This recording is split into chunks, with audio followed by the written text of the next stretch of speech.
Let's continue with the road design. In this video, I'm going to show you how to create an assembly, create a profile, and generate the corridor of the road.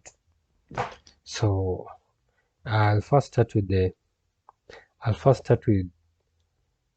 creating the profile, the surface profile, and the design profile. So first I'll hide everything except the alignment, so to make the drawing lighter. So I'll select the alignment here and isolate it. Yeah,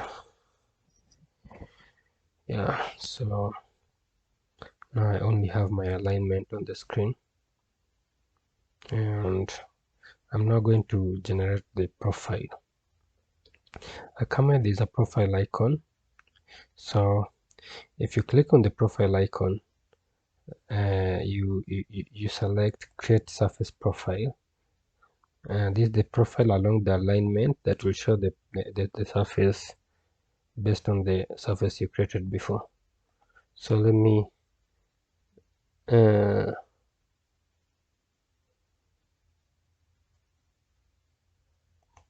going to create it from the alignment, road 1 alignment, and add it, drawing profile view. Let me give it a name, road 1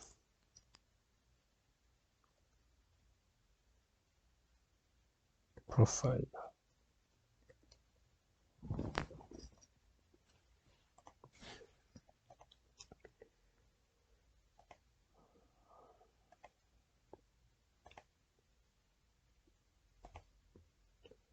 And here,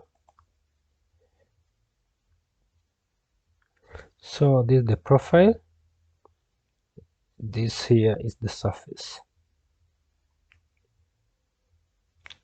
I'm going to make the design profile, this is the surface profile. So to do the design profile, I'll come back to profile and select profile creation tools. I'll select this image and it will bring me this. I'll name it design profile.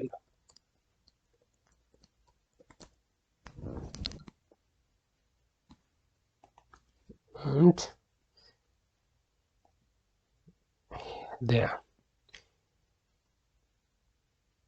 So this is the geometry editing palette. Now I'll come here on the first icon, I'll select draw streets with curves, and I'll come here.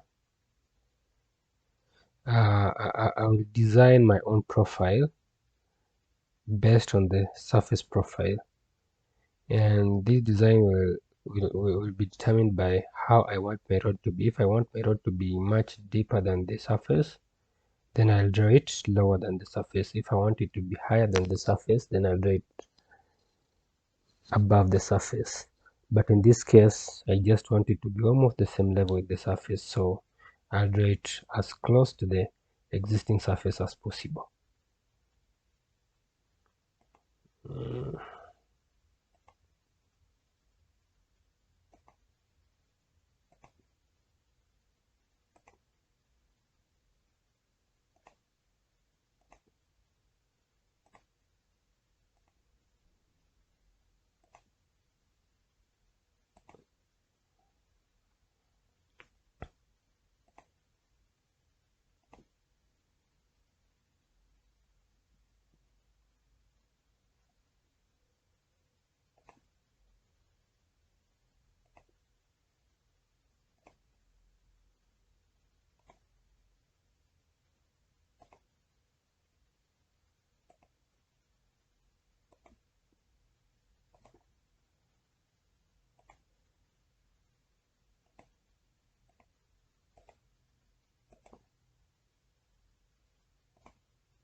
So there, I've drawn my design profile. Now after drawing my profile, I just go through to make sure that my profile is well aligned and as close to the surface as I wanted to. Like in some cases, like here, you can see it is much further from the surface. So I'll put a node here using the insert VIP command. Then I'll select this point and move it there. As you can see, I'll do the same here.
So now I'm done with the design profile.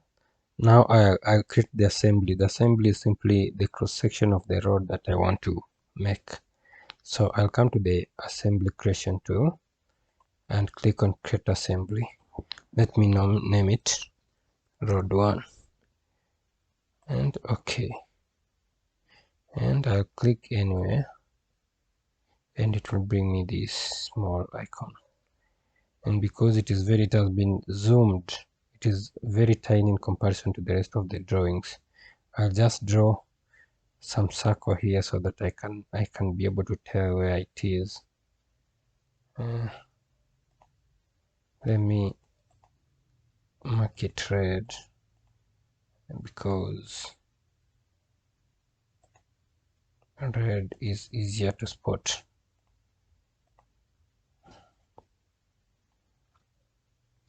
So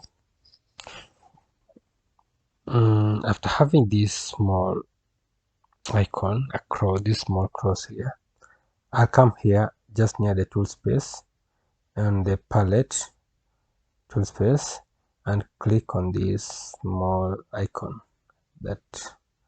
this tool palette icon. It will bring me this. Then I'll come to lens and I'll choose this lens super elevation AOR. If I click on it, it will bring me to this dialog where I can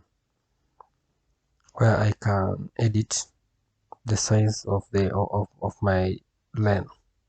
So I want a 3.5 meter lens. I want a default slope of -2.5%. My first pavement layer, that is the surfacing, I want it to be 50 millimeters. My second, which is the binder course, I want it to be 75 millimeters. My base, I want it to be 200 millimeters, which is 0.2 meters. My subbase, I want it to be 150, which is 0.15. Yeah, so there I have. Then after I have done all the editing, I'll click here and it will give me, so this is my lane. Then let me add a shoulder to my lane. Come here and click on shoulder. Then I'll click here. I'll come on the editing panel here. I want a shoulder width of 1.5 meters. I want a slope of 4%, -4%. everything -4%. So there I have my shoulder. Then I'll come and click here on the end of the. Now let me put the back slope and side slope on my rod. So I'll come here under basic, is this icon, backside slope cut ditch. If I click on it, it will bring me this panel to edit my back slope. I don't think I'll be editing anything because it has all the things I need. All the slopes are just like I want them. So I'll click here at the end of my shoulder and it will give me this. So this helps in creating the back slope on your surface when you generate your corridor on the surface, on your road surface. So and the next thing is, this is one side of the road. I'll mirror it to the other side so that it creates a complete carriageway. So I'll select this side, then I right click, mirror, then click on this small cross and it will give me my complete assembly. So there I have my assembly. Now I can close this. Yeah. Now that I have my assembly, I want to generate my corridor. To generate the corridor, I'll come to this icon and click on corridor. Let me name it road 1 corridor. My road alignment is 1. I only have one alignment in this file, so my design profile, I'll use the design profile. My assembly, I name it road 1. I select the assembly I want. The target surface is road 1 surface. Then okay.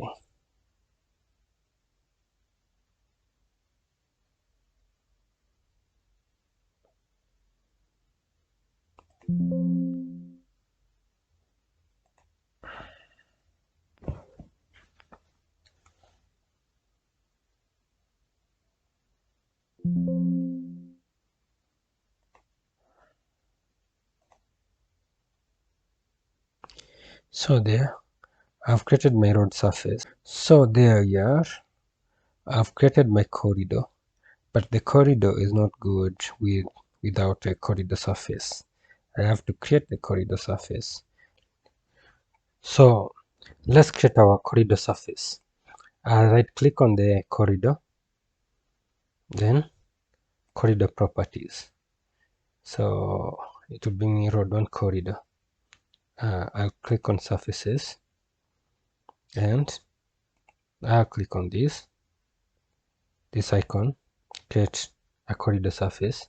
And many people forget to change this layer, this surface tile. When you don't change this surface tile, you might not be able to view your corridor surface well, because it might not show, or it might be the same style as the other surface corridor, which might not distinguish it from the corridor surface. So I'll change it and make it different. I'll call it, I'll select contours and triangles, and there. And then I'll have to specify my data type, that is links, and I want it to be on top. I wanted it to take the top of the corridor. I'll add it here.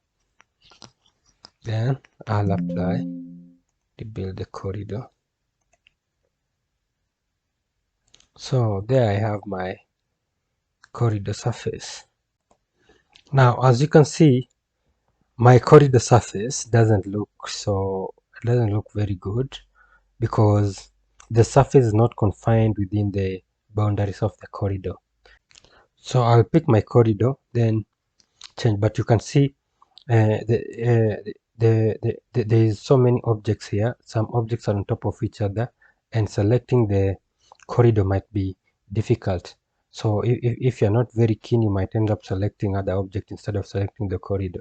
And to solve that, you come here and turn on what you call selection cycling. Once you turn on, there's this small icon that will come here for the selection cycling icon. You'll activate it. Once you activate it, if you bring here the cursor, you'll see a small square behind another small square appearing. If you click, it will bring you the multiple objects that you can select from that point. So here I select corridor, and after selecting corridor, I'll select corridor properties here. I'll click on corridor properties, then I'll come on boundaries. So under boundaries, I'll right click on this road 1 corridor, and it will bring me a list of small headings. Then I'll click on corridor extends as outer boundary. Then I'll click on apply, rebuild corridor. Now you can see now my corridor is my corridor surface is confined within the boundaries of my corridor. Now this is my whole road section with the corridor. So I can now unisolate the objects that I had isolated. Unisolate objects, and there, as you can see, my surface is there, my corridor is there, and everything is there. Let me hide these points to declutter the drawing a little bit. So these point groups, I'll click on each of the point group and change the point style to none and the point label style to none.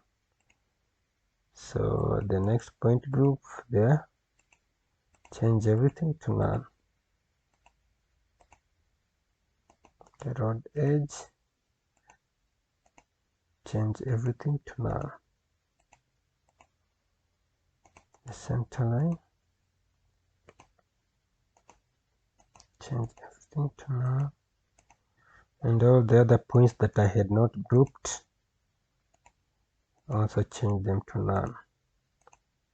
And now you can see the points are not visible. You can only see the road corridor, and the surface. And there I come to the end of my second video. My third video, I'll do sample lines, sections, and road sections. Thank you.